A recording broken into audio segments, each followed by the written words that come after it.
నమస్కారం అండి. నమస్కారం నమస్తే గురువు. అండి గురుగారు. నమస్కారం నమస్కారం నమస్కారం. నమస్తే. సిద్ధాంత కౌముది కారక ప్రకరణం షష్ఠీ విభక్తిని చూస్తున్నట్టుగా చేస్తున్నాం. ఏమండి? ఇందులో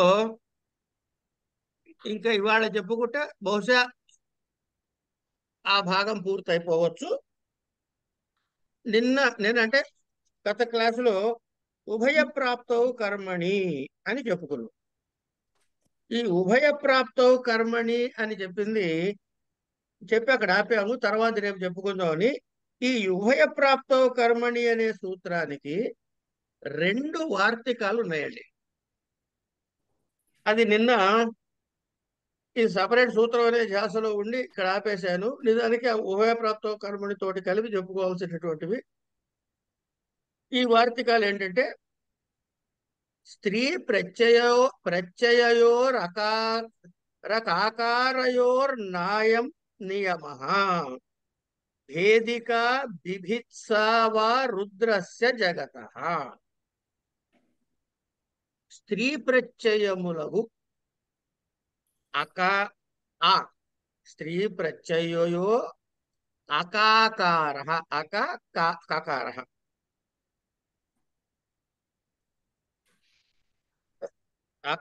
ఆ అనేటటువంటి కృత్ ప్రత్యయములు యువోర్ అనాకో అనే సూత్రం ఉందండి. వకార వస్తే కనుక దాని స్థానంలో వచ్చి అక అనే ప్రత్యయం వస్తుంది. పఠధాతువుకి నుల్ అనే ప్రత్యయం చేశారనుకోండి, ఇవన్నీ పోయి ఊ మిగులుతుంది. ఆ ఊ స్థానంలో అక అని ఆదేశం వచ్చి పాఠక అని రూపం వస్తుంది. లేదా పచ్చి ధాతు అయితే పాచక అనే రూపం వస్తుంది. అట్లా అక ఆ అనే కృత్య ప్రత్యయములు ప్రయోగించినప్పుడు మాత్రము, ఎప్పుడు స్థీ ప్రత్యయములకు అక ఆ అనే కృత్ ప్రత్యయములకు ప్రయోగించినప్పుడు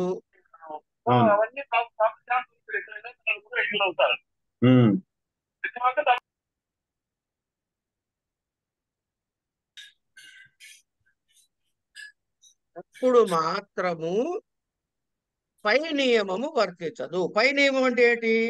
ఉభయ ప్రాప్తో కర్మని పదచ్ఛేదం చేసుకుని ఇంతకీ ఏం చెప్పుకుంటున్నాం మనము?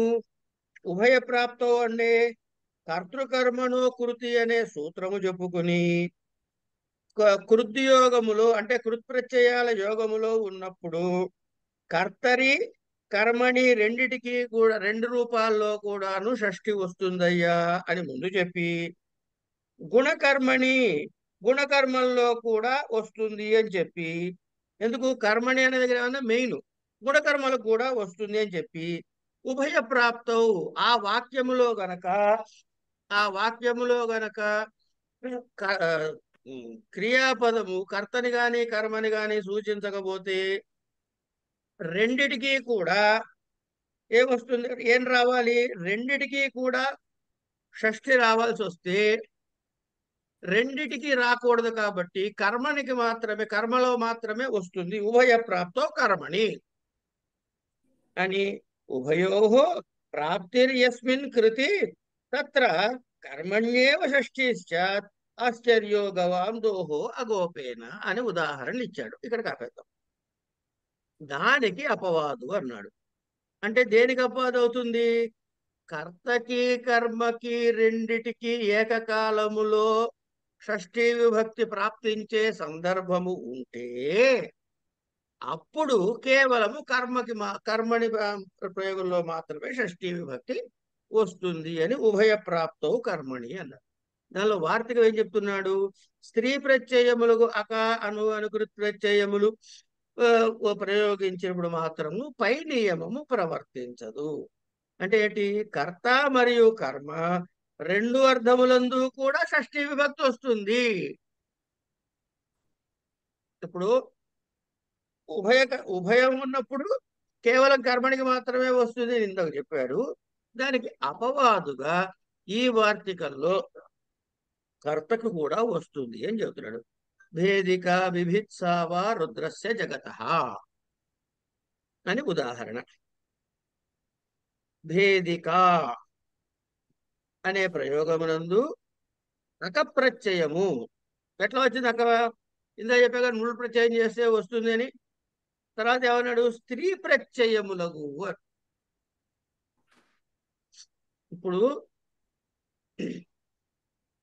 పచ్ ధాతువు ఉందండి.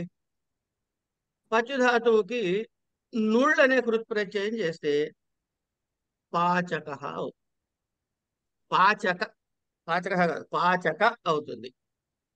నుళ్ పచ్ ధాతువు నుళ్ళు ప్రత్యయం చేస్తే అనుబంధాలు తీసేస్తే ఊ మిగులుతుంది. నకారము పోతుంది, లకారము పోతుంది, ఉమ్, వకారం ఊ మిగులుతుంది. ఈ ఊకి యు ఓర్ అనాకో అనే ఒక సూత్రం ఉంది. యు వస్తే అనా అని, ఊ అని ఉంటే ప్రత్యయంలో ఊ మిగిలితే యు అని మాత్రం మిగిలితే అనా అని, ఊ అని మాత్రం మిగిలితే అక అనే ప్రత్యయాలు వస్తాయి. అప్పుడు ఏమైంది? ఈ పచ్చిధాతు కాస్త పాచ్ అవుతుంది, అది వేరే. పాచ్ అక పాచక, పాచక అవుతుంది. ఇది ప్రాతిపదిక. దీని మీద శుభాది కార్యాలు చేస్తే పాచక అనే పుంలింగ రూపం వస్తుంది. స్త్రీ ప్రత్యయాన్ని చేరిస్తే స్త్రీ ప్రత్యయాలు ఏమున్నాయి? ఆ స్త్రీ ప్రత్యయాలు చేస్తే ఆ అనేటటువంటిది మిగిలి పాచిక అనే రూపం. ఏమండి? అంటే స్త్రీ ప్రత్యయం చేస్తే దీర్ఘం వచ్చింది అక్కడ. అందుకని ఇట్లాగే ఇక్కడ కూడా భేదిక అని దీర్ఘం అయిపోయింది. ఈ నుల్ ప్రత్యయం చేస్తే భిద్ ధాతువు కంటే బిభిత్స అనే ప్రయోగమునందు అకార ప్రత్యయము సన్ ప్రత్యయాంత బిద ధాతువు కంటే చేయబడినవి. అర్థమైంది కదండి? భేదిక అనేదేమో నులు ప్రత్యయం చేస్తే వచ్చింది. అట్లాగే భిద అనే ధాతువుకి బిభిత్స అను ప్రయోగమునందు అకారము ప్రత్యయము సన్ ప్రత్యయాంతముగా వచ్చి భిద ధాతువు కంటే చేయబడింది కాబట్టి భేదిక బిభిత్స అని వచ్చింది. వా రుద్రస్య జగత. ఏమండి? ఈ ప్రయోగములో కర్తృవాచకం ఏమిటి? రుద్ర శబ్దం. కర్మవాచకం ఏమిటి? జగత్. ఈ రెండిటికి కూడా రుద్రస్య జగత అని జగత్ శబ్దం కర్మని రూపమైనటువంటి జగత్తుకి జగత జగత అని జగత అని చెప్పి షష్ఠీ రూపం వచ్చింది. రుద్ర దానికి షష్ఠీ రూపం వచ్చి రుద్రస్య అని కూడా వచ్చింది అని చెప్పాడు. ఇప్పుడు వేటి గురించి చెప్పాడండి అంటే స్త్రీ ప్రత్యయముతో ఉన్నటువంటి అక ఆ అనేటటువంటి కృత్ ప్రత్యయాలకి అని చెప్పాడు. తర్వాత శేషే విభాష, వీటికి ఇలా వస్తాయి. శేషే విభాష. సార్ ఇక్కడ అంటే వాక్యాలు భేదిక ఆ రుద్రస్య అని విభిత్స వస్తుందండి. ఏమా అంటే భేదిక రుద్రస్య బిభిత్స జగత అని అంటారండి. భేదిక రుద్రస్య జగత, బిభిత్స రుద్రస్య జగత. Okay sir. మనకి రెండు ప్రత్యయాలు చెప్పారు కదమ్మా. అక ఆ, ప్రత్యయం ఒకటి ఆ అని. ఉమ్, రెండిటికి ఉదాహరణలు ఇవ్వాలి కదా. ఆ, అందుకని నులు ప్రత్యయం చేస్తే వచ్చే అక అక ఆదేశం ఏదైతే అవుతుంది వేదిక రూపం అయింది. ఉమ్, అలాగే బిభిత్స అనే రూపము సన్ ప్రత్యయం చేస్తే బిభిత్స అని బిభిత్స రూపం వచ్చింది. రెండిటికి ఉమ్. ఉదాహరణలుగా ఇచ్చారు. కర్తకర్మలకి రెండిటికి కూడాను షష్ఠి రావడానికి ఏం చెప్పారు? రుద్రస్య జగత అన్నారు. మీరు ఓకే సార్. గమనించండి, వేదిక బిభిత్స ఉమ్, వా రుద్రస్య జగత ఆ, అంటే భేదిక రుద్రస్య జగత, రుద్రస్య జగత. బిభిత్స రుద్రస్య జగత అని రెండు వాక్యాలు ఇక్కడ అంటే ఇక్కడ కర్తకి కర్మకి రెండుకి కూడా మనకి షష్ఠీ విభక్తి వస్తుందని. అని చెప్పారు. థ్యాంక్ అయిన యూ సార్. తర్వాత శేషే విభాష స్త్రీ ప్రత్యయ ఇత్యేకి విచిత్ర జగత ధృతిర్ హరేర్ హరిణి కేచిత్ అవిశేషేణ విభాషామిచ్చంతి. శబ్దానాం అనుశాసనం ఆచార్యేణాచార్యస్య వా శేషే విభాష. ఈ అకప్రత్యము అకాకార ప్రత్యయము కంటే కూడా వేరే ప్రత్యయాలతో కూడా, ఇప్పుడు పైన ఏం చెప్పాడు, రెండే ప్రత్యయాలు చెప్పాడు. శేషే విభాష, ఈ రెండు ప్రత్యయాలు కాక ఇతర ప్రత్యయాలు ఏవైనా, అంటే ఏంటి, అక ఆ అనేటటువంటి ఈ రెండు కృత్ ప్రత్యయాల కంటే కాకుండా వేరే ప్రత్యయాలు ఏవైనా సైనా యోగము ఉన్నప్పుడు, మిగతా అంతా కామన్ గా పెట్టుకోవాలి. ఉభయ ప్రాప్తో కర్మణి అనే నియమము ఏమైంది, వికల్పముగా. ఎప్పుడు ఈ వార్తికము స్త్రీ ప్రత్యయ యోగమునంది అని కొంతమంది చెబుతున్నారు. ఏమిటి, విచిత్ర జగత కృతి హరేహే హరిణా వా అనే స్థలంలో కృతి అనే ప్రయోగమందు కృతి అనేది తిన్ అనే ప్రత్యయంతో వచ్చినటువంటి రూపం. ఇది స్త్రీ ప్రత్యయం చేయబడిన రూపం. అంటే కర్తృవాచకమైన హరి శబ్దము కంటే కూడా షష్ఠీ విభక్తి వికల్పముగా చెప్పి ఏం చెబుతున్నారు, హరేహే అని, లేదా అక్కడ చెప్పదలుచుకోలేదండి హరిణా, ఎందుకంటే అక్కడ తృతీయ వస్తుంది అదర్వైజ్. ఎందుకంటే అతని చేత కదా చేయబడింది ఈ జగత్తంతా, కనుక అతను కర్తగా అవుతాడు. కర్త కాబట్టి ఆ అనభిహితమైన కర్తకి తృతీయ వస్తుంది. ఇట్లా కొంతమంది ఏమన్నారు, ఈ ఈ విభాష ఇక్కడ ఒక చిన్న కొట్టుకోవడం చూడండి, ఎంత బాగా కొట్టుకుంటాం మేము. శే శేషే విభాష అన్నది ఒక వార్తికం. ఏ సూత్రానికి, ఉభయ ప్రాప్తో కర్మణి అనే సూత్రానికి మొదట ఒక వార్తికం ఇచ్చారు, స్త్రీ ప్రత్యయో ఫలానా ఫల. ఈ ఇచ్చిన వార్తికము స్త్రీ ప్రత్యయాలు చెప్పారు. అందులో రెండే ప్రత్యయాలు చెప్పారు. రెండే ప్రత్యయాలు చెప్పినప్పుడు ఏమని చెప్పారు, రెండిటికి కూడా షష్ఠి వస్తుంది అని చెప్పారు. సో ఉభయ ప్రాప్తంలో కర్మనికి మాత్రమే వస్తుంది, కర్తకి రాదు. ఈ వార్తికం ద్వారా స్త్రీ ప్రత్యయము ఫల ఈ రెండు ప్రత్యయాలు ప్రత్యయాలు ఉన్నప్పుడు రెండిటికి నియతముగా నియతముగా వస్తుంది అని చెప్పారు. తర్వాత శేషే విభాష అన్నాడు. ఏమిటి శేషము, స్త్రీ ప్రత్యయము అలాగే ఉండి ఈ అక ప్రత్యయము ఆకార ప్రత్యయము కాకుండా మిగతా ప్రత్యయాలప్పుడు విభాష చెప్పాలా, లేకపోతే స్త్రీ ప్రత్యయాన్ని కూడా తీసేసి ఉభయ ప్రాప్తం కర్మని మాత్రమే కాదండి రెండిటికి విభాష అని చెప్పాడా అని ఒక పండితుల పంచాయతీ, మనది కాదు. కొంతమంది ఏమో కేవలం స్త్రీ ప్రత్యయం అయినప్పుడు మాత్రమే మిగతా కృత్ ప్రత్యయాలకి అన్నారు. మరికొందరు ఏం చెప్పారు అంటే స్త్రీ ప్రత్యయం యోగమందైనా అస్త్రీ ప్రత్యయమైనా సరే, ఏ భిన్న ప్రత్యయ యోగమందైనా కూడా ఈ వార్తికం ప్రవర్తిస్తుంది అని చెప్పారు. అని చెప్పిన వాళ్ళ యొక్క అదే అంటున్నాడు చూడండి, స్త్రీ ప్రత్యయే ఇత్యేకే ఒకళ్ళు, విచిత్ర జగత కృతి హరేర్ హరిణి హరి అని, లేదా కేచిత్ అవిశేషేణ విభాషామిచ్చంతి కేచిత్ కొంతమంది.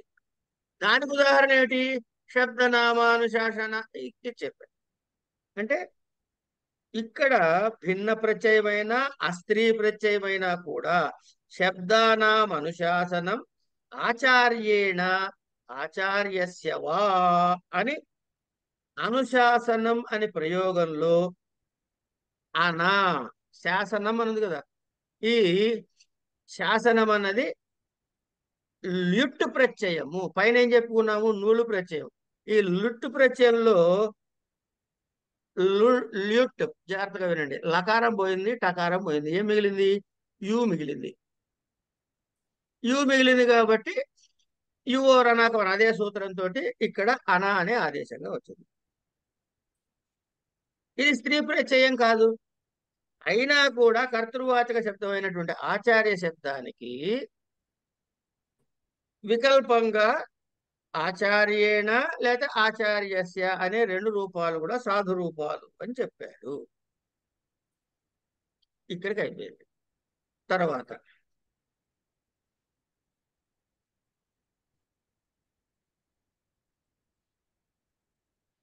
తస్య చ వర్తమానే వర్తమానార్థస్య తస్య యోగే షష్ఠీ స్యాత్ న లోకేతి నిషేధాస్యాపవాదః రాజ్ఞాం మతో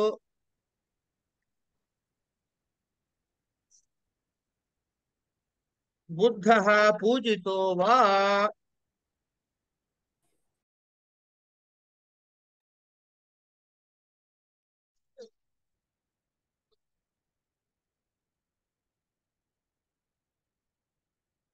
తస్య చ వర్తమానే అని పద విభాగం చేసుకున్నట్లయితే వర్తమానక అర్థకమైనటువంటి కితా ప్రత్యయము ఏమండి తో యోగం ఉన్నప్పుడు షష్ఠీ విభక్తి వస్తుంది.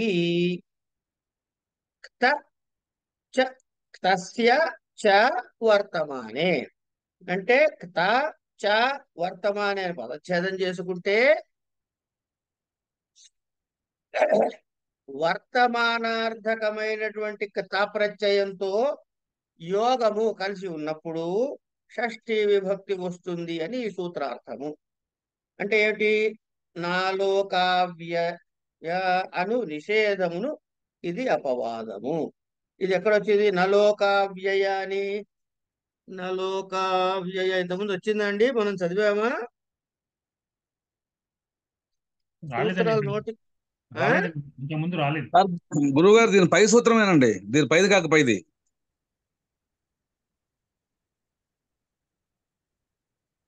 ఎక్కడ? 96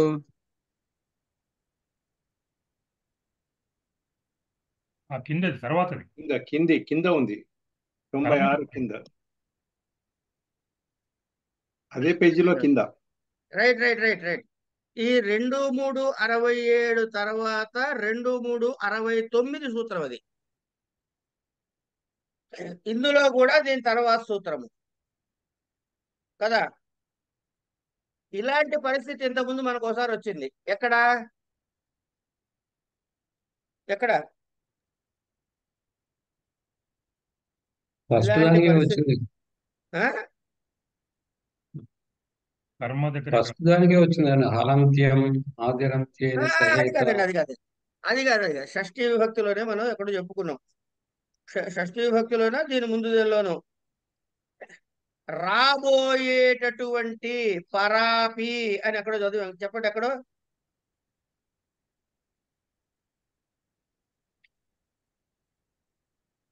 పరాపి అని వస్తుంది. ఏళ్ళ ఇట్లా వెతికిస్తే కొంచెం మనకు అటు ఇటు కంట్రోల్ పెరుగుతుంది, అంతకుమించి ఇంకేళ్ళ. ఒక సూత్రం దగ్గర అపపరివర్జనేనండి. ఏమండి? అపపరివర్జనేనా? అపపరివర్జనే కాదు.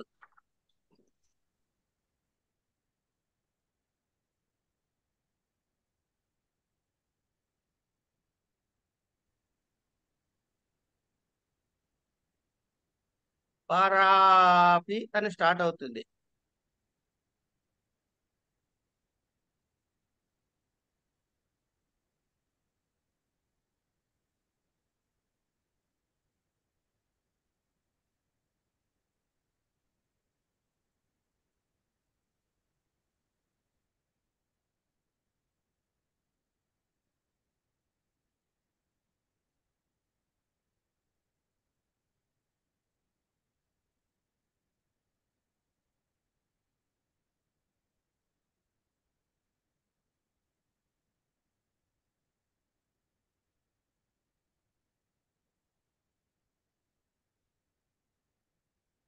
అంటే తర్వాత రాబోయే పోనీ విషయం చెబుతా వినండి, తర్వాత వెతికి మీరే పట్టుకోండి. ఏదంటే మహోదయ మా 1-4-26 పరాజేర సోడహ అదే కదా చెప్పుకున్నది. కాదు అవునా? కాదు. అస్తు అస్తు అస్తు మహోదయ.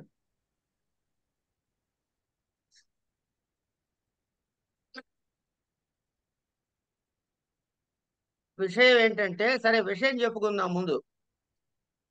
ఇప్పుడు సాధారణంగా ఏం చెబుతారు మనకి అంటే, ఒక సామాన్య సూత్రాన్ని చెబుతారు. సామాన్య సూత్రం చెప్పిన తర్వాత, ఆ సామాన్య సూత్రం అయిన తర్వాత విశేష సూత్రంలో దాన్ని అపవాదాన్ని చెబుతారు. అపవాద సూత్రం తర్వాత చెబుతారు. ఇది సర్వసాధారణంగా జరిగే ప్రక్రియ. ఒక్కొక్క సందర్భంలో ఈ అపవాద సూత్రం ముందు చెప్పబడి తర్వాత సామాన్య సూత్రం చెప్పబడుతుంది. ఇగో అలాంటి సందర్భమే ఇది. ఇక్కడ ముందేం చెబుతున్నాడు? అపవాద సూత్రం వచ్చేస్తుంది మనకి ముందు. ఇప్పుడు అపవాద సూత్రమైనటువంటి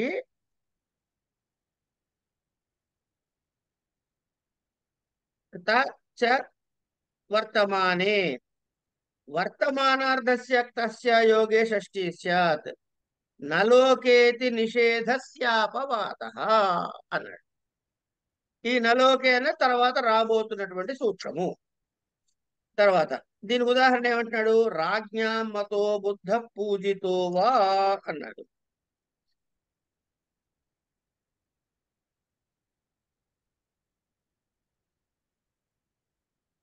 నలోకావ్యయ అనే నిషేధముకి ఇది అపవాదము.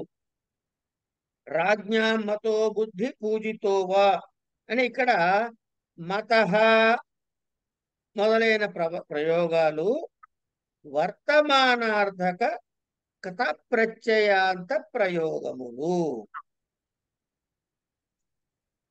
అని దీని వివరం చెప్పి, ఇక్కడ ఏమొచ్చినప్పుడు ఇది వర్తమాన ప్రయోగం వచ్చింది కనుక కథస్య చ వర్తమానే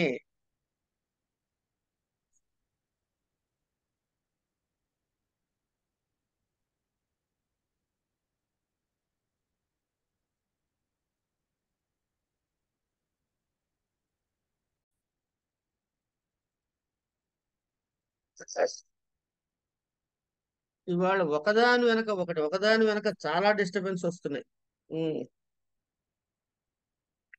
ఉదాహరణ ఏమిచ్చాడు? రాజ్ఞాం మతః, రాజ్ఞాం బుద్ధః, రాజ్ఞాం పూజితః అని 3 ఉదాహరణలు ఇచ్చాడు ఇక్కడ మనకి. వర్తమానార్థంలో ఉన్నటువంటి తాప్రయోగముతో ఉన్నటువంటి దానిలో ఈ రాబోయే సూత్రంలో వీటికి తాక్ తవతు నిష్ఠ అని చెప్పి ఒక సూత్రం, ఒక ఇది పరిభాష. దాని ప్రకారంగా ఏంటో అక్కడ వస్తుంది. ఇక్కడ నిషేధిస్తున్నాడు షష్ఠిని.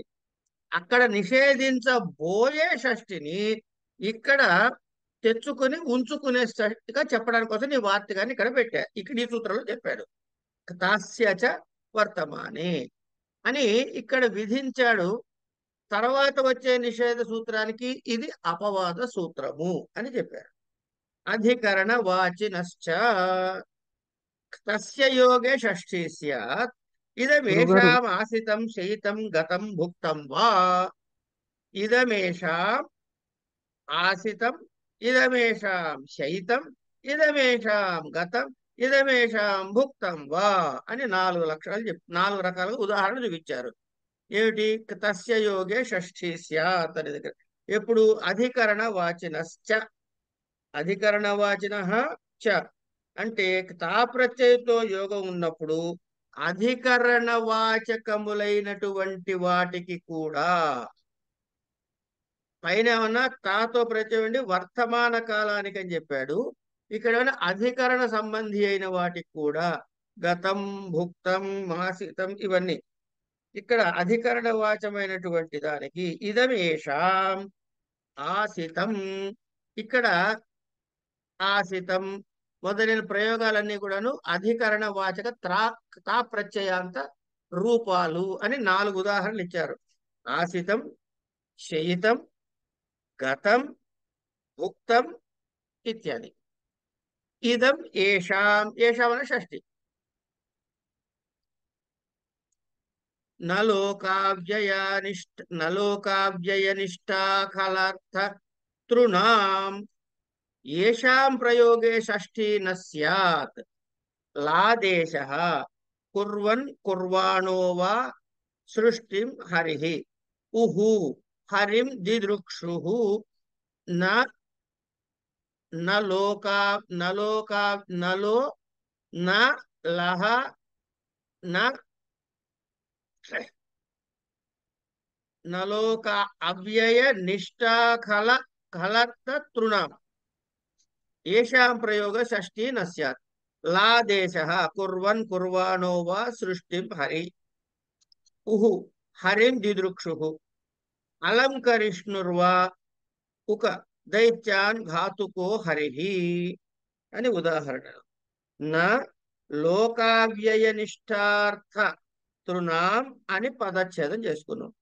లా ఉ ఉక అవ్యయ నిష్ఠ ఖలర్థ తృన్ ఇగో ఈ ఏడిటివి లా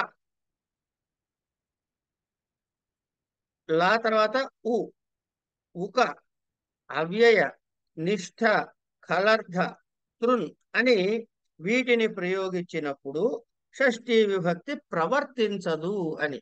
ఈ ఇందులో కలిపేసి అన్నిట్లో కలిపి ఈ భాగంలో ప్రవర్తించినవన్నీ లిస్ట్ ఇస్తున్నాడు కాబట్టి ఇందులోంచి ఈ తా ప్రత్యయాన్ని మళ్ళీ సపరేట్ గా తీసి అక్కడ చూపించాడు.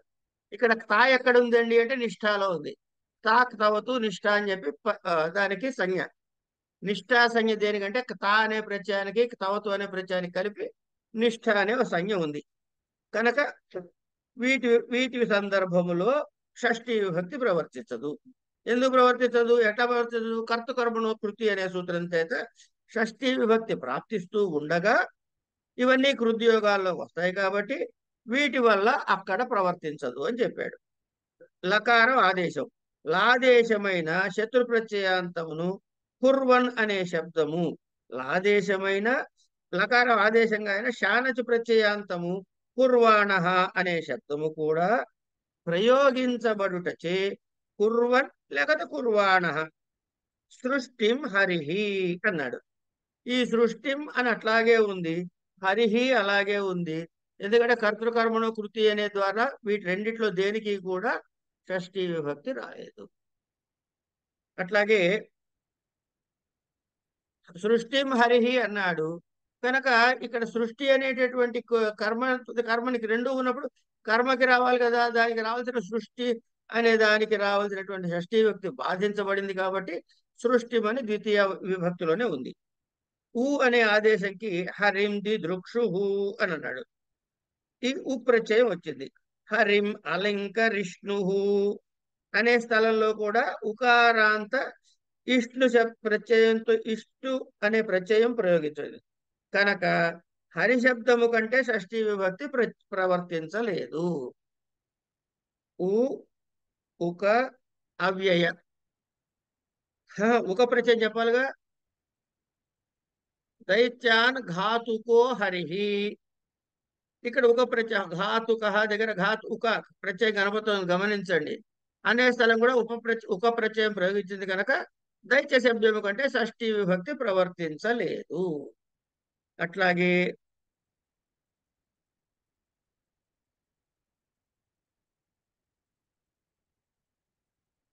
ఈ సూత్రానికి కమేర నిషేధ అనే ఒక వార్తికం కూడా ఉందండి. ఈ సూత్రానికి కమేర నిషేధ అనే ఒక వార్తికం కూడా ఉన్నది.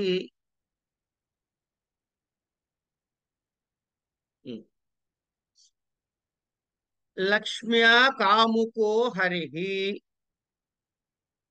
అవ్యయానికి ఇక్కడ పైన దైత్యం ఉక ప్రత్యయం వరకు ఇచ్చాడు. ఈ వార్తకం ఇచ్చిన తర్వాత అవ్యయానికి వాడికి ఉదాహరణలు ఇచ్చాడు. అవ్యయం జగత సృష్ట్వా సుఖం కర్తుం నిష్ఠ విష్ణునా హత దైత్యాః దైత్యాన్ హతవాన్ విష్ణు తాక్ తవతు ప్రత్యయాల యొక్క ఇది ఖలార్థాః ఈషత్కరః ప్రపంచో హరిణా తృన్నితి ప్రత్యాహారః శతృశానచావితి త్రుశబ్దార్థ భ్యాతృనో సకారాత్ నకారాత్ శానన్ సోమం పవమానః చానస్ ఆత్మానం మన్యమానః శత్రు వేదమధీయన్ తృన్ కర్తా లోకాన్. ఇవి వాటి వాటి యొక్క ఈ నిషేధించబడినటువంటి ప్రత్యయముల యొక్క ఉదాహరణలు. కమేర్ నిషేధ, కమేర్ అనిషేధ. కమేర్ అనిషేధ అంటే కమ అనే ధాతువు కంటే ఇప్పుడు దేని ప్రత్యయం చెబుతున్నాడు? ఊక. దైత్యాన్ ఘాతుకో హరిహి అని మనకు ఉదాహరణ ఇచ్చాడు. దీని వెంటనే వార్తికం ఏం చెబుతున్నాడు? కమేర్ అనిషేధ అంటే ఈ ఉక ప్రత్యయం వచ్చినా కూడా కమధాతువు కంటే ప్రయోగించినప్పుడు మాత్రం ఇది నిషేధం కాదు.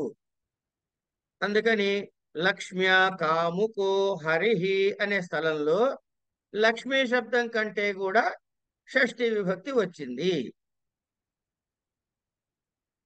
అవ్యయానికి జగత్ సృష్ట్వా, సృష్ట్వా అనేది ఈ సృష్ట్వా అనేది అవ్యయమైనటువంటి ఇది కాబట్టి ప్రయోగించినప్పుడు కనుక జగత్తుకి షష్ఠీ విభక్తి ప్రవర్తించలేదు.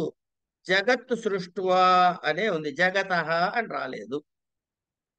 సుఖం కర్తుం, సుఖం కర్తుం, కర్తుం అనేది మళ్ళీ అవ్యయమే కనుక సుఖం కర్తుం దగ్గర కూడా షష్ఠి రాలేదు.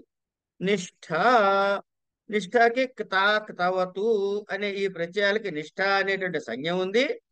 విష్ణునా హత దైత్యా, హత శబ్దము కంటే కత ప్రత్యయాంతం హత అనేది, అందుకని విష్ణునా హత దైత్యా అని ఒకటి. దైత్యాన్ హతవాన్ విష్ణు. ఈ హతవత్ అనే దానికి ఇదనమాట. ఇది మన తవతు ప్రత్యయం చేస్తే ప్రత్యయాంతమైన రూపం అది. ఇప్పుడు ఏమవుతుంది రూపము? హతవాన్, గతవాన్ అనే రూపాలు వస్తాయి. గతవాన్, దృష్టవాన్, హతవాన్ ఇవన్నీ. అందుకని దైత్యాన్ అనేది ద్వితీయలోనే ఉంది, షష్ఠి రాలేదు. ఖలర్థ, ఖలర్థ దగ్గర ఈషత్కర ప్రపంచో హరిణ అంటే తక్కువ చేసి మాట్లాడటము.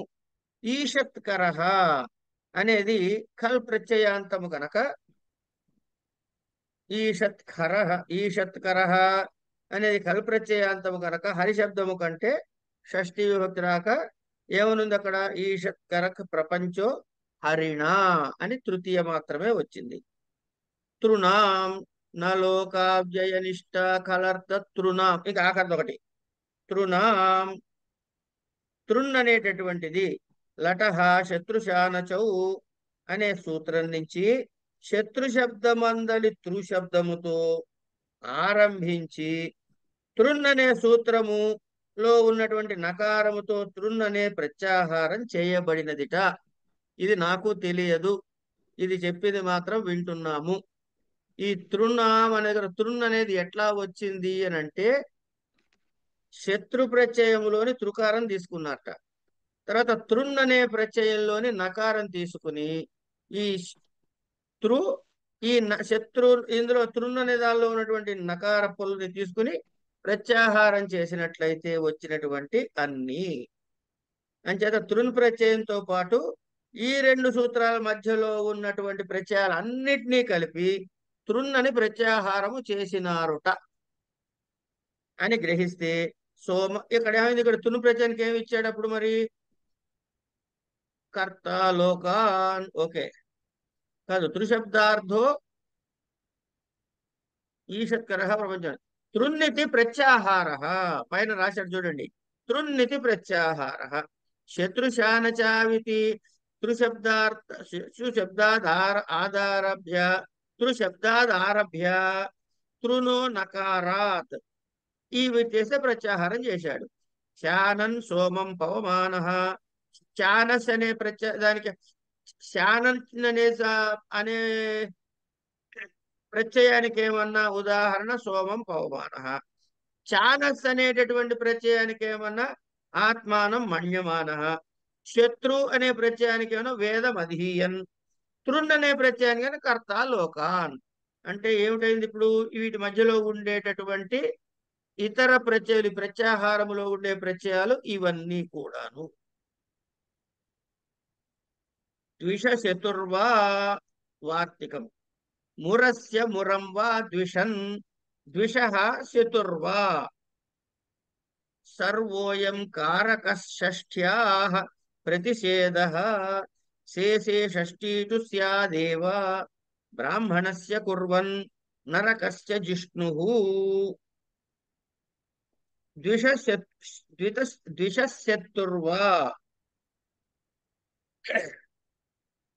శత్రు ప్రత్యయాంత ద్విషద్ధాతు యోగము ఉన్నప్పుడు ద్విషత్ అనేటటువంటి ధాతువు యొక్క ప్రయోగములో శత్రు ప్రత్యయాంతం ఉన్నప్పుడు ఈ వార్తికము చేత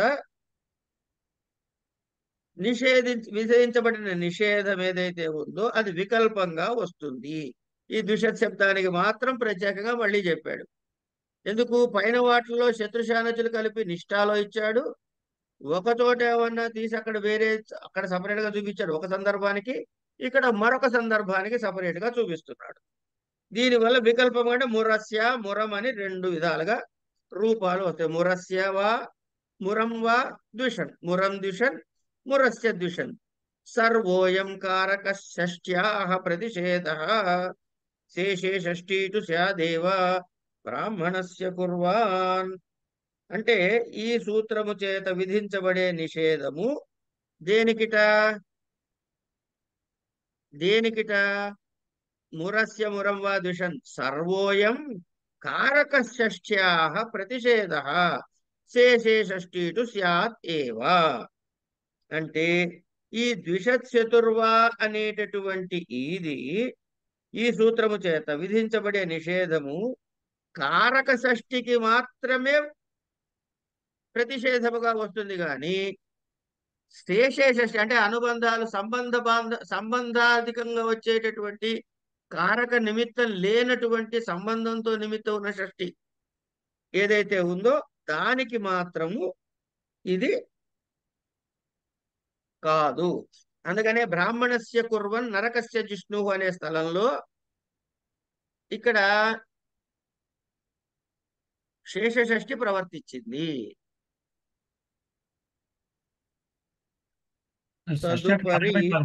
షష్ఠి కారకమే కాదు కదండి. కారక షష్ఠి ఎలా అన్నాడు? షష్ఠి కారకం కాదండి. మరి కారక షష్ఠి ఎలా అన్నాడు? మనం ఇంతకుముందు చెప్పుకోలేదా? కారకాలు వచ్చే స్థానములో షష్ఠి వస్తే అని చెప్పి. కర్తృకర్మణ అన్నప్పుడు కారకాలేనా కాదా? అవి కారకాలే. వాటి స్థానంలో షష్ఠి వస్తుంది కదా, అట్లాంటి వాటి కారక షష్ఠి అన్నారు. Okay okay. అంటే కారక స్థానములో వచ్చే షష్ఠి.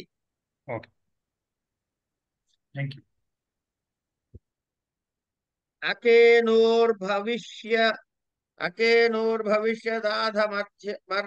అధమర్ణయోః భవిష్యత్యకస్య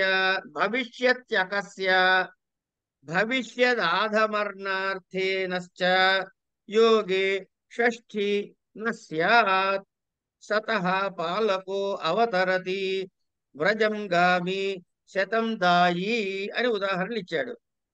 ఈ అకేనోహో భవిష్యదాధమర్ణయోహో అని సూత్రం. ఆధమర్ణ్యం అంటే ఏమిటి? మనం ఇంతకుముందు చదువుకున్నాం, గుర్తుందా? చతుర్థిలోనే అనుకుంటా. ధారేరుత్తమర్ణ. ఉత్తమర్ణ అంటే ఏమిటి? ఇచ్చేవాడిని ఉత్తమర్ణ అన్నాం, తీసుకునేవాడిని అధమర్ణ. ఇగో ఆ అధమర్ణుని ఇక్కడ రిఫర్ చేస్తున్నాడు. ఆధమర్ణ్యము అంటే ఏంటంటే అప్పు తీసుకొని ఉండుట. ఇక ఇది దేనిలోట? భవిష్యదాధమర్ణయోహో. అకేనోహో భవిష్యదాధమర్ణయోహో అన్నాడు. అంటే ఈ భవిష్యదర్థకమైనటువంటి ఫ్యూచర్ టెన్స్ లో వచ్చేటటువంటి ఒక ప్రత్యయముతో గాని భవిష్యత్తు మరియు ఆధమర్ణ్యము అనే ఈ రెండు అర్థములు కల ఇన్ ప్రత్యయము యోగం ఉన్నప్పుడు షష్ఠి విభక్తి రాదు. సతః పాలకో అవతరతి. సతః పాలకో అవతరతి అంటే సత్పురుషులను పాలక పరిపాలించేవాడు అవతరిస్తాడు. ఎవడు? హరి. మనకి తెలిసినవాడు ఒకడే. కనుక సత్పురుషులను పరిపాలించేందుకు హరి అవతరించనున్నాడు. ఏ కృష్ణావతార ఘట్టంలోనూ లేకపోతే రామావతార ఘట్టంలోని ఏ ఘట్టంలో అయినా తీసుకోండి. రాక్షసులు పీడించుతుంటే బాబు రక్షించు నాయనా అని వేడుకుంటే రాముడు రావటం వగైరా వగైరా. వ్రజంగామి వ్రజంగామి మనము అంటుంటాం చూడండి, నేను వెళ్తున్నాను ఇంకా అంటాం. మనం ఇక్కడే ఉంటాం నుంచుని, మనం ఇక్కడే నుంచుని ఉంటాం. ఇగో బయలుదేరా. ఎక్కడ బయలుదేరా? ఇంకా ఎక్కడే ఉన్నా, టీ తాగుతున్నావు, కాఫీ తాగుతున్నావు అంటే in very near future is about to start. అట్లాంటి సందర్భం వ్రజంగామి, ఇగో వెళ్ళబోతున్నాను. శతం దాయి అంటే నీకు తీసుకున్న 100 రూపాయలకు ఇచ్చేస్తున్నాను. ఇవన్నీ కూడాను ఈ షష్ఠీ విభక్తి ఏమిటవుతాయి? ప్రవర్తించదా షష్ఠీ విభక్తి? ప్రవర్తించదు. ఆ షష్ఠీ విభక్తి ప్రవర్తించదు అని ఇక్కడ చెప్పుకున్నాం. కృత్యానాం కర్తరివా. కృత్యానాం ఈ ప్రత్యయాల గురించి ఒక మాట చెప్పుకుందాం అండి. మనకి ఎన్ని రకాల ప్రత్యయాలు ఉన్నాయి?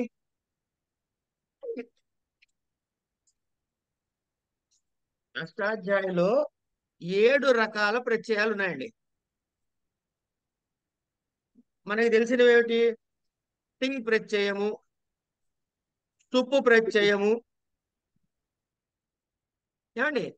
అట్లాగే వికరణ ప్రత్యయాలు, స్త్రీ ప్రత్యయాలు, తద్ధిత ప్రత్యయాలు, కృత్ ప్రత్యయాలు, ఇట్లా ప్రత్యయాలు ఉన్నాయి. ఈ కృత్ ప్రత్యయాలన్నిట్లో కూడా ఈ కృత్ ప్రత్యయాల్లో ఒక బ్లాక్ కి కృత్యా అనే వేరే పేరు కూడా ఉంది.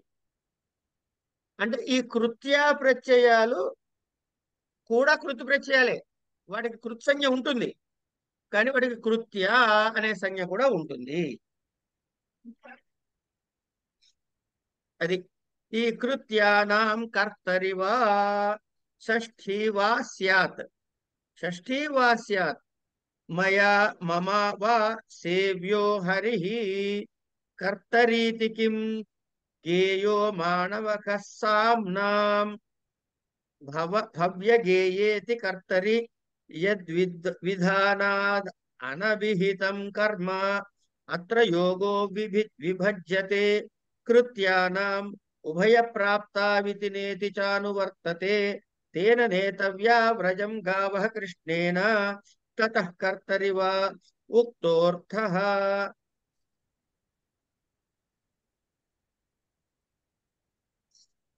కృత్య ప్రత్యయములు అని సపరేట్ సెట్ బ్లాక్ అండి. ఈ కృత్ ప్రత్యయాలు స్టార్టింగ్ లోనే వస్తాయి. ఈ కృత్య ప్రత్యయములతో యోగం ఎప్పుడైతే ఉంటుందో కర్త అనే అర్థమునందు షష్ఠీ విభక్తి వికల్పంగా వస్తుంది. అంటే వస్తే రావచ్చు, లేకపోతే లేదు. అందుకని కర్తృకర్మణో కృతి అనే సూత్రం నుంచి నిత్యముగా కృతి ప్రాప్తిస్తూ ఉండగా ఇగో ఈ సూత్రాన్ని చేత దానికి వికల్పంగాని ప్రాప్తిస్తుంది అని ఇచ్చాడు. అది కృతి ప్రత్యయమే, ఇది కృతి ప్రత్యయమే. కృత్య ప్రత్యయాలు కూడా కృతి ప్రత్యయాలే. కనుక ఏం రావాలి? కర్తృకర్మణో కృతి అనే సూత్రము ఆధారంగా నిత్యముగా ప్రవర్తించాలి షష్ఠీ విభక్తి. దానికి ఇక్కడ ఏమైనా వికల్పత్వాన్ని కల్పించారు. కనుక కృత్య ప్రత్యయాలు ఉన్నప్పుడు అవి కూడా కృత్య ప్రత్యయాలు అయినప్పటికీ కూడా కర్తరి స్థానములో, మళ్ళీ కర్మని స్థానం గురించి చెప్పట్లేదు, కర్తరి స్థానములో షష్ఠి వాస్యాత్ వికల్పముగా వస్తుంది. అంచేత షష్ఠి రాని పక్షంలో ఏమిటి వస్తుంది? కర్తృకర్మణో తృతీయ అనే తృతీయ విభక్తి వస్తుంది. అందుకని నా చేత సేవించబడేవాడు హరి, మయా సేవ్యో హరి, లేదా షష్ఠి వస్తే మమ సేవ్యో హరి అని కూడా చెప్పవచ్చు. తర్వాత కర్తృత్వమునందే ఈ సూత్రం ప్రవర్తిస్తుంది కనుక ఏమన్నాడు ఇక్కడ? కృత్యానాం కర్తరివా అంచేత కర్మణి ప్రయోగానికి ఇది వర్తించదు కనుక గేయో మానవక సామ్నాం అనే దగ్గర పాడుతున్నాడు మానవుడు ఏమిటి? సామాధ్యయనం చేస్తున్నాడు కనుక అక్కడ ఏమి చేస్తున్నాడు? సామ అన్నది కర్మని ప్రయోగంలో ఉంది అక్కడ కనుక ఆ కర్మవాచక సామ శబ్దము కంటే ఈ సూచన చేత షష్ఠీ విభక్తి వైకల్పికంగా రాదు కనుక అక్కడేమొస్తుంది? యథాతథంగా సామ్నాం అని మాత్రమే ఉంటుంది. ఇక భవ్యగేయ అను సూత్రము చేత భవ్యగేయ చెప్పుకోలేగా ఇంకా మనం భవ్యగేయేతి కర్తరి యద్విధ ఓకే భవ్యగేయ అనే సూత్రము చేత కర్తృర్థమందు యత్ ప్రత్యయం విధించబడుటే కర్మ అనభిహితమైనది కనుక కర్తృకరణయోస్తృతి సూత్రం చేత నిత్యముగా షష్ఠి ప్రవర్తించినది. భవద్గేయేతి కర్తరి యద్ విధానాద్ అనభిహితం కర్మ అత్ర యోగో విభజ్యతే. ఇక్కడ యోగ విభాగం చేసి కృత్యానాం అని యోగ విభాగం చేసుకుని ఉభయ ప్రాప్తావితి అనేటువంటి అనువర్తించుకుని తేన నేతవ్యా వ్రజం గావః కృష్ణేన తతః కర్తరివ ఉక్తోర్థ.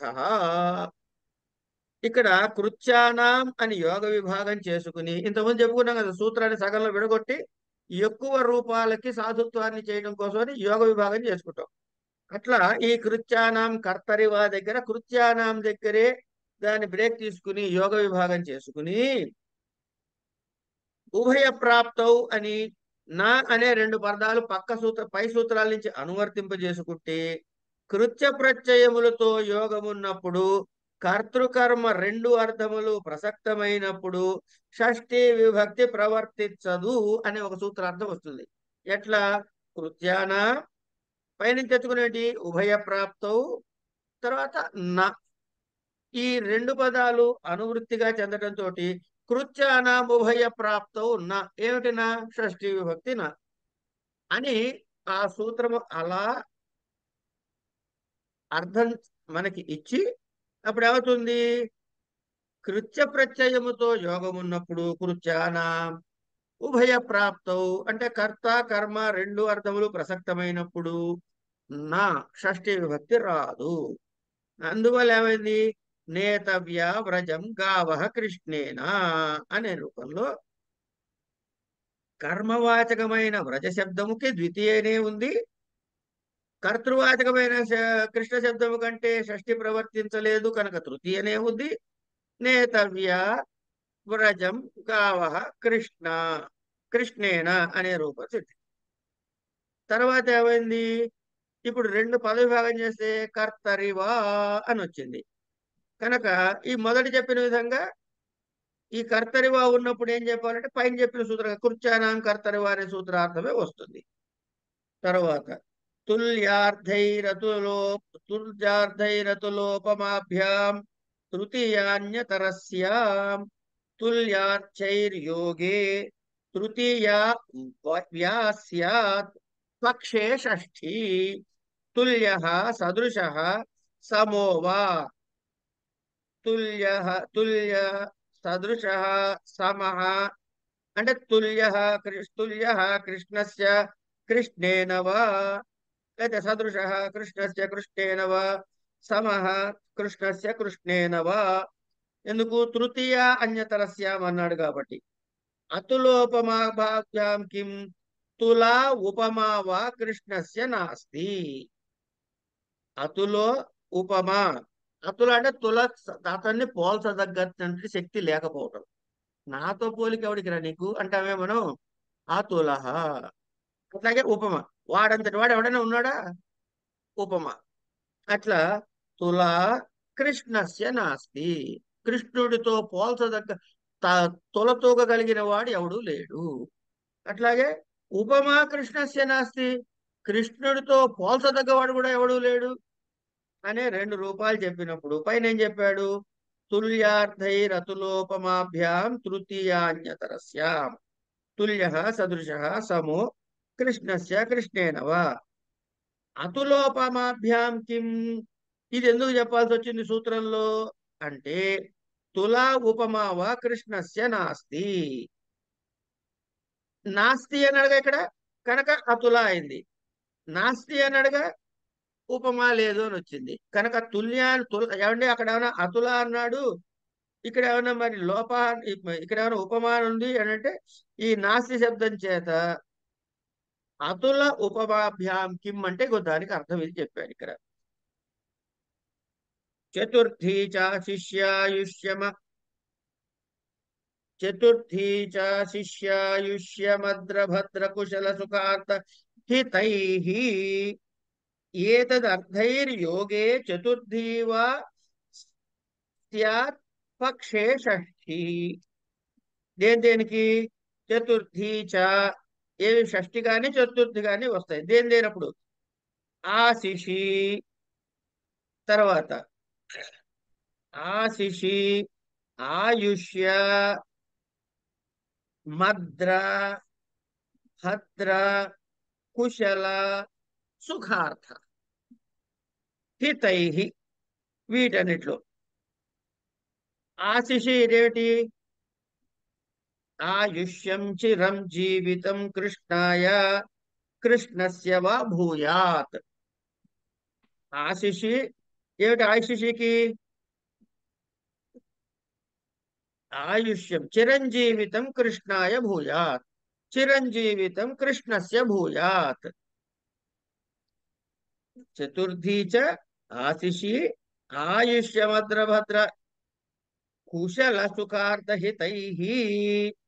అంటే ఈ ఆశీరర్థము గమ్యమానమైనప్పుడు, గమ్యమానం అంటే అది మనకి ఛాయామాత్రంగా అయిన ద్యోతకమవుతే అయినప్పుడు ఆయుష్యార్థక శబ్దములతో యోగం ఉన్నప్పుడు చతుర్థి విభక్తి వస్తుంది. ఒకవేళ చతుర్థి రాకపోతేనో షష్ఠి విభక్తి వస్తుంది. ఆయుష్యం చిరంజీవితం కృష్ణాయ అనొచ్చు, కృష్ణస్య అనొచ్చు.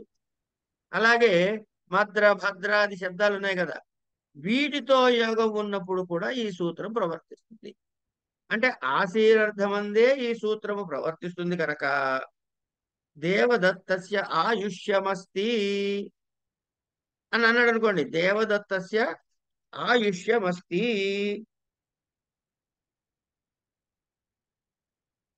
అన్నప్పుడు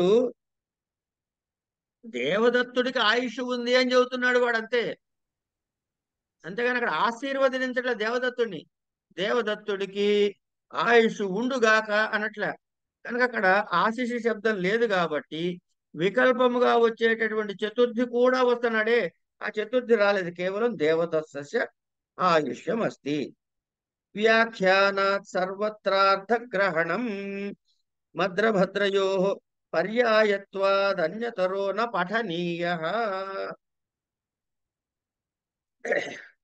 వ్యాఖ్యానాన్ని బట్టి ఏం చెప్పాడు ఇక్కడ ఈయన? వ్యాఖ్యానాత్ సర్వత్రార్థ గ్రహణం. దీనికి వ్యాఖ్యానము చేయబడిన దాన్ని బట్టి ఏం చెబుతున్నాడు? సూత్రమునందల ఆయుష్యాది శబ్దములే కాకుండా తదర్థక శబ్దములకు కూడా వీటిని గ్రహించాలి. అంటే ఆయుష్యమస్తు అనేది కాకుండా ఇంకేమన్నా పదాలు వాడినా అది ఆయుష్ అనే అర్థాన్ని చెప్పినట్లయితే ఆయుష్యార్థములైన ఏ పదము వాడి ఏ శబ్దం వాడినా కూడా ఈ చతుర్థి షష్ఠి రెండూ వస్తాయి అని చెప్పాలి అని చెప్పారు. ఇక్కడికి జాగ్రత్తగా షష్ఠీ విభక్తిని పూర్తి చేసినట్లు చేసుకున్నాం. డీటెయిల్డ్ గా చెప్పుకున్నామా అంటే చెప్పుకోలేదంటే చెప్పుకున్నాం. రెండిటికి సమాధానం సరిపోతుంది. ఇవన్నీ కూడాను గుర్తు పెట్టుకోదగ్గవి. దాని మీద మనసు పెట్టి 1కి 10 సార్లు చదువుకుని కోరిలేట్ చేసుకుంటూ, అంటే ఈ పదము చూడంగానే ఆ భావము గుర్తొచ్చేటట్టు వ్యక్తిగతంగా ఎవరికి వాళ్లే పరిశ్రమ చేయదగ్గవే ఈ కారక ప్రకరణ మొత్తం కూడా ఒక విధంగా చెప్పాలంటే. కనుక నిత్యము ఈ వృత్తి వరకు పారాయణ చేసినట్టుగా చేయటమే. ఈ 118 సూత్రాల్ని సవార్థికముగా. ఎందుకంటే మీకు పరీక్షలో ఎలా అడుగుతారో మనకి తెలియదు కనుక 1కి 10 సార్లు చదువుకుని ఇదైతే అదన్నమాట అనుకునే ధ్యాసలో ఉండాలి. దీనికి మీరు ఫాలో అయ్యే టెక్నిక్స్ ఏమిటో రేపు చూద్దాం. ఇవాళ వద్దులేండి, ఇంకా ఇప్పటికే చాలా టైం తీసుకున్నాం. రేపు మిగతా విషయాలు చూసినప్పుడు చెప్పుకుందాం వీటి గురించి.